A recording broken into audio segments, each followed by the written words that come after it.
매주 목요일은 서울의 일자리 취업 관련 소식을 전해드립니다. 오늘은 이미혜 휴먼아지트 대표와 함께 말씀 나누겠습니다. 어서 오십시오. 안녕하세요. 네, 이제 취업 시즌이 옵니까? 중요한 정보를 오늘 전해주실 텐데 그 전에 서울시 공공일자리 정보부터 알려주셔야죠. 네, 먼저 이번 주 서울 일자리 플러스 센터에서 제공하는 서울시 공공일자리 구인구직 정보를 알려드리겠습니다. 첫 번째입니다. 서울도시철도공사에서 9급 신규 직원을 모집하고 있습니다. 사무직, 승무직, 차량직, 기술직, 시설직 5개 분야에서 총 173명의 상용직 분들을 모집합니다. 접수 마감은 3월 4일부터 3월 11일까지이며 홈페이지를 방문하셔서 입사 지원을 해주시면 되겠습니다. 두 번째입니다. 영등포 아리수 정수센터에서 생산관리 사무원 2분을 모집합니다. 고용 형태는 상용직이고요. 접수 마감은 3월 9일까지로 접수를 영등포 아리수 정수센터 행정지원과를 직접 방문하셔서 지원해 주시면 되겠습니다. 세 번째입니다. 서울디지털재단 직원 7분을 모집합니다. 사무국장 1분, 팀장급 2분, 직원 4분이 이에 해당합니다. 상용직이며 3월 16일부터 3월 22일까지 채용을 대행해주는 HR 맨파워 그룹을 방문하시거나 우편으로 입사 지원서를 제출해 주시기 바랍니다. 네 번째입니다. 여성능력개발원 사무보조원 6분을 모집합니다. 5개월에서 9개월 동안 근무해 주실 계약직이며 접수 마감은 3월 7일까지입니다. 여성능력개발원 사무실을 방문하시거나 우편 접수해 주셔도 되며 이메일로 입사 지원서를 제출해 주셔도 되겠습니다. 마지막입니다. 농업기술센터 도시농업연구원을 2분 모집합니다. 12개월간 함께해 주실 계약직 분들이시고요. 접수 기간은 3월 4일 날 마감합니다. 접수 방법은 농업기술센터 도시농업과 기획홍보팀을 방문하셔서 입사 지원서를 제출해 주시기 바랍니다. 예, 서울시 공공일자리 정보였습니다. 그동안은 이제 계약직이 많았는데 역시 취업 시즌인 것 같습니다. 상용직이 많고요. 네. 또 도시철도공사는 뽑는 인원도 많습니다. 네. 자, 오늘은 이제 취업 관련해서 어떤 이야기를 해주신다고요? 네, 지난 방송에서 제가 상반기 공채 소식에 대해서 짤막하게 소개해드린 적이 있었는데요. 오늘은 보다 심층적으로 상반기 대기업 공채 전형에 대해서 소개해드리는 시간을 가져보고자 합니다. 취업포털 잡코리아와 YBM 한국토익위원회가 4년제 대학 졸업학력의 취업준비생 901명을 대상으로 2016년 상반기 공채와 관련하여 설문조사를 실시하였습니다. 첫 번째로 상반기 대기업 공채에 지원할 것인가 라는 질문에 전체의 72.3%인 651명이 그렇다고 답하였습니다. 그리고 이번 공채를 준비하시는 분들의 평균 스펙을 살펴보니까 다음과 같은 내용을 알 수 있었는데요. 우선 평균 졸업 학점은 4.5점 만점으로 평균 3.6점을 집계되었습니다. 전공 분야 자격증이 있다는 응답자는 51.5%로 2명 중 1명에 달하였고요. 토익 점수 보유자는 81.6%로 많았으며 이들의 토익 평균 점수는 749점으로 집계되었습니다. 토익 스피킹 보유자는 77.1%로 높았으며 점수는 전체 8등급 중에 6번째 등급인 레벨 6 보유자가 가장 많았습니다.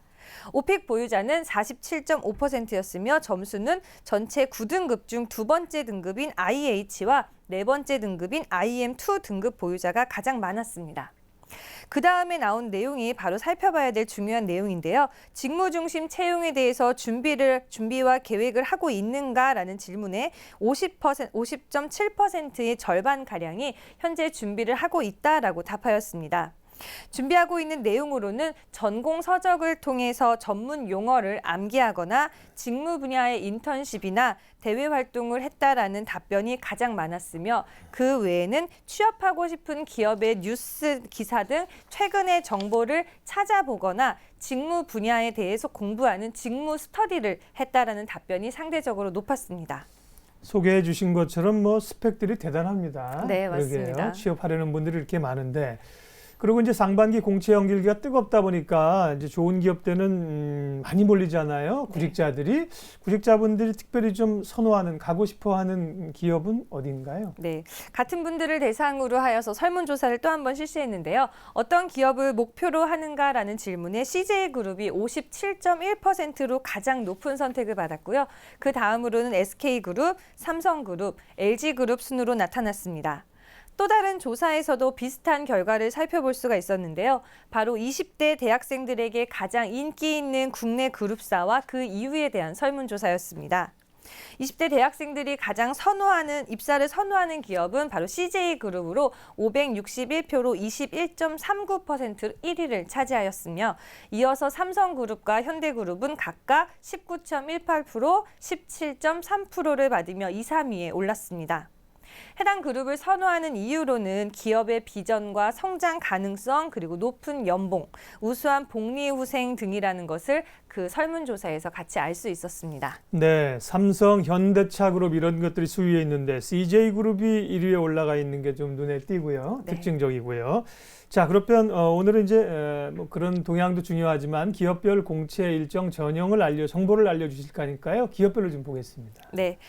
오늘은 공채 계획을 발표한 주요 기업들의 전형을 소개해드리도록 하겠습니다. 그 첫 번째는 바로 삼성그룹입니다.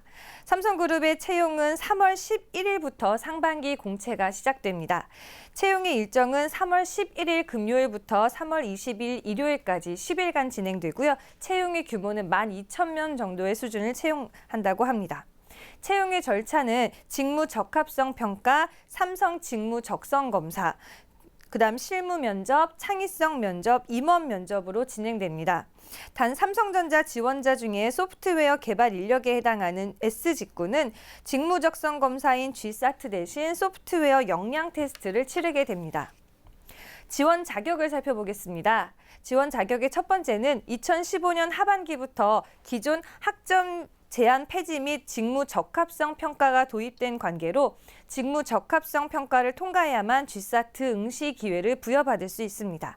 그리고 회사 직군별로 제시된 영어 회화 기준을 충족시켜야지만 지원이 가능합니다. 삼성그룹에 지원하실 때 주의할 사항은 동일 접수 기간 중에는 한 개 계열사로만 지원이 가능하다는 점입니다. 앞서 계속 등장하는 단어가 직무 적합성 평가에 대한 건데요. 직무 적합성 평가는 2015년 하반기에 삼성그룹이 처음 도입한 것으로 지원 직무에 적합한 경험과 역량을 가진 지원자를 선별하기 위한 제도입니다. 그 내용으로는 지원자의 전공 과목 이수 내역, 활동 경험, 에세이 등을 통해 지원자가 직무에 얼마나 적합한 것인지를 종합적으로 평가하는 것이라 할 수가 있겠습니다. 이 직무 적합성 평가에서도 예외 사항은 있습니다. 연구 개발 직군과 기술 직군, 소프트웨어 직군의 경우에는 실제 전공 능력 평가를 시행합니다. 그리고 영업직과 경영지원직의 경우에는 직무 에세이를 작성하셔야 됩니다. 네. 많군요. 그런 게요. 또 앞서 말씀하신 그 GSAT 인적성 검사는 어떻게 진행됩니까? 네, GSAT는 이전에는 그냥 SAT였는데 한번 이름이 바뀌어서 GSAT가 됐는데요. 인적성 검사는 총 140분에 걸쳐서 진행이 됩니다. 그 문제의 유형으로는 언어 논리, 수리 논리, 추리, 시각적 사고, 직무 상식 등 총 160개의 문항을 풀게끔 되어 있습니다. 여기에 해당하는 내용은 앞에 보이시는 표에 자세한 내용이 언급되어 있으니 참고하시기 바랍니다. 마지막으로 참고로 소개해드릴 내용은요. 바로 삼성그룹사의 대표적 기업의 연봉 정보입니다. 삼성전자인 경우에는 신입 연봉 초봉이 4천만 원이고요. 삼성 디스플레이는 4,040만 원, 삼성중공업의 경우에는 5,400만 원으로 매우 높은 수준의 연봉을 자랑하고 있습니다. 네, 소위 삼성고시입니다. 삼성그룹에 들어가려면 특별히 이제 인적성 검사 같은 걸 준비를 어떻게 해야 될지 몰라서 학생들이 어려워하더군요. 그리고요, 또 현대그룹도 좀 볼까요? 네, 그다음 이어서 소개해드릴 그룹은 현대그룹입니다. 네. 현대그룹은 3월 2일부터 상반기 공채가 시작되었습니다. 공채 일정은요, 3월 2일부터 3월 13일까지 진행이 되며 채용 규모는 10,000명 정도 수준으로 채용을 한다고 합니다. 채용 절차는 서류 전형 그리고 HMAP이라는 직무 적성 검사, 1차 면접, 2차 면접, 그리고 신체 검사를 걸쳐 합격자 발표 순으로 이어지게 됩니다. 단 기아자동차 지원자의 경우에는 채용 프로세스가 조금 다르게 진행되는 점을 잊지 마셔야 되겠습니다. 지원 자격에 특별한 점은 없으나 최근 2내에 획득한 공인 영어 성적을 보유해야만 지원이 가능합니다. 단 영어를 모국어로 하는 국가의 해외 대학을 졸업한 자는 여기에 제외됩니다. 또 하나 주의사항은 중복 지원은 허용되지만 인적성 검사는 같은 날 치러지기 때문에 사실상 한 계열사만 택해 응시할 수 있다는 점입니다. 인적성 검사의 특이점을 소개해드리고 넘어갈 텐데요. 삼성전자와 삼성그룹과 다르게 현대그룹은 역사 에세이를 인적성 검사 시간에 풀게 됩니다. 총 2가지 문항 중에 한 가지를 선택해서 70분 정도의 시간 동안 풀게 되는데요. 이전에 현대 역사 에세이 문제는 인문학이라는 걸 주제로 소개해드릴 때 함께 소개해드린 바가 있습니다. 이어서 현대그룹의 연봉 정보도 함께 살펴보겠습니다. 현대자동차의 경우 초봉은 5,900만 원 정도의 수준이고 현대건설은 5천만 원 정도의 연봉입니다. 현대그룹의 연봉이 매우 높은 것 때문에 한 차례 구직자분들에게 엄청난 이게 화제거리가 되기도 네. 했었는데요. 실제 현대그룹은 연봉만큼이나 문화까지 좋다는 실제 현직자분들의 인터뷰가 나오면서 예. 또 한 번 이제 구직자분들의 러브콜을 너무 많이 받고 있는 그랬군요. 기업이기도 하죠. 네, 현대그룹. 지금 말씀하신 것은 이제 현대자동차, 기아차, 현대건설이니까 엄밀하게 얘기하면 현대차 그룹으로 조금 압축을 더 하면 좋겠습니다. 네. 왜냐하면 현대상선을 또 현대그룹이 있거든요. 현대차 중심의 현대그룹이었고요. 연봉은 이제 참고적으로 소개해 주시는 거고 직장 다녀본 분들 저를 포함해서 대표님 포함해서 모든 분들이 연봉만 보고 가면 안 된다. 네. 예, 연봉보다도 더 중요한 게 훨씬 많습니다. 네. 자, 삼성그룹 그리고 현대차그룹 봤고요. 다음은 또 LG그룹 볼까요? 네. LG그룹도 마찬가지로 현대와 같이 3월 2일부터 상반기 공채가 시작되었습니다. 공채 일정은 3월 2일부터 3월 17일까지 상대적으로 조금 긴 일정 동안 접수를 받고 있고요. 채용 규모는 계열사별로 채용 규모는 미정이나 작년에 채용 인원이 12,000명 정도 채용이 되었습니다. 채용의 절차를 살펴보면 서류 전형과 인적성 검사, 면접 전형, 건강검진, 최종 합격 순으로 이어집니다. 그룹사 중에서 지원 자격을 조금 세부적으로 두고 있다는 점이 차이점입니다.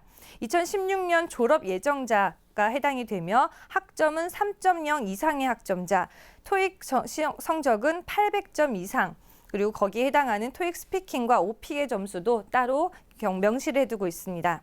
2016년에 근무 가능한 자와 병역, 필 또는 군 면제자, 해외 영역 결격 사유가 없는 자 등이 지원 자격에 해당이 됩니다. 참고할 사항은 LG는 다른 그룹사와 다르게 최대 3대사까지, 3계열사까지 중복 지원이 가능하다는 점입니다. LG의 인적성 검사는 인성 검사 50분과 적성 검사 140분으로 총 190분에 걸쳐서 진행이 되고요. 인적성 검사의 경우에는 개인별 역량 또는 직업 성격적인 적합도를 확인하는 검사이고 해당하는 내용은 언어, 수리, 도형, 도식적 추리, 인문 역량 등 125문항입니다. 참고로 LG그룹의 연봉 정보는요. LG 디스플레이 경우에는 4,510만 원 정도의 초봉이 제공이 되고요. LG 상사는 4,300만 원 정도의 연봉이 제시된다고 합니다. 네, 그러게 말입니다. 네. 연봉들이 표면적으로 나오는 건 굉장히 높네요. 그러다 네. 보니까 중소기업하고 또 격차가 있어서 다소 좀 이렇게 뭐라고 할까요? 그런 연봉의 격차 이런 것 때문에 소외감을 가질 수도 있겠습니다. 네, 연봉의 정보는 보도기사의 정보를 지금 예. 그대로 말씀을 드린 건데요. 이제 성과급의 부분이 포함이 된 기업들도 네. 있으니 꼭 한번 꼼꼼히 살펴보시기 바랍니다. 네, 오늘 상반기 대기업 공채 관련 계획들과 준비해야 될 사항을 쭉 말씀해 주셨는데요. 저희가 시간상 뭐 다 여기 언급해 주신 대기업들을 다 볼 수는 없고요. 네. 나머지 것들은 또 참고를 해 주시거나 다음 시간에 또 저희가 좀 얘기를 해드리도록 하겠고 상반기 대기업 공채가 이제 시작이 됐는데 어떤 걸 좀 중점적으로 준비하면서 대응하면 좋을지 정리 좀 해주세요. 네, 공채 일정이 계속적으로 앞당겨 진행이 되다 보니까 본이 목표로 하는 기업에 대한 생각이 조금 덜 정리가 된 채로 일정에 쫓겨서 지원하는 경우들을 종종 보게 됩니다. 대기업은 안정적인 수익 구조와 높은 브랜드 인지도라는 매우 큰 장점은 있으나 기업별로 전혀 다른 문화와 전혀 다른 기업 구조를 가지고 있습니다. 기업에서 강조하고 있는 직무 역량도 매우 중요하겠으나 사실 그 전에 우리가 생각해 봐야 될 거는 기업에 대한 올바른 이해를 갖추는 것입니다. 기업이 이루어 놓은 업적에 집중하여 분석을 하기보다는 기업이 어떤 과정을 통해서 수익을 내고 있는가, 기업이 속해 있는 시장의 위험 요인과 기회 요인은 무엇이 있는가, 향후 시장에 영향을 끼칠 수 있을 만한 경제적 요인들은 무엇이 있을까? 지원 기업은 그러한 경제적 상황에 대해서 어떤 전략과 대책을 가지고 준비하고 있는가? 이러한 등이 바로 우리가 올바른 기업에 대한 이해를 갖출 수 있는 정보가 될 것이라 생각됩니다. 3월 많은 기업들의 채용 소식이 취업 시장에 오랜만에 활력을 되찾을 수 있을 거라 생각이 드는데요. 그만큼 구직자분들께도 좋은 기회가 제공이 되었으면 좋겠습니다. 네, 오늘 서울 구인구직정보는 상반기 대기업 공채 일정과 준비할 사항들을 말씀해 주셨습니다. 해당하는 분들은 좋은 성과를 좀 냈으면 하는 바람들 같습니다. 휴먼아지트 이미애 대표와 함께했습니다. 고맙습니다. 감사합니다.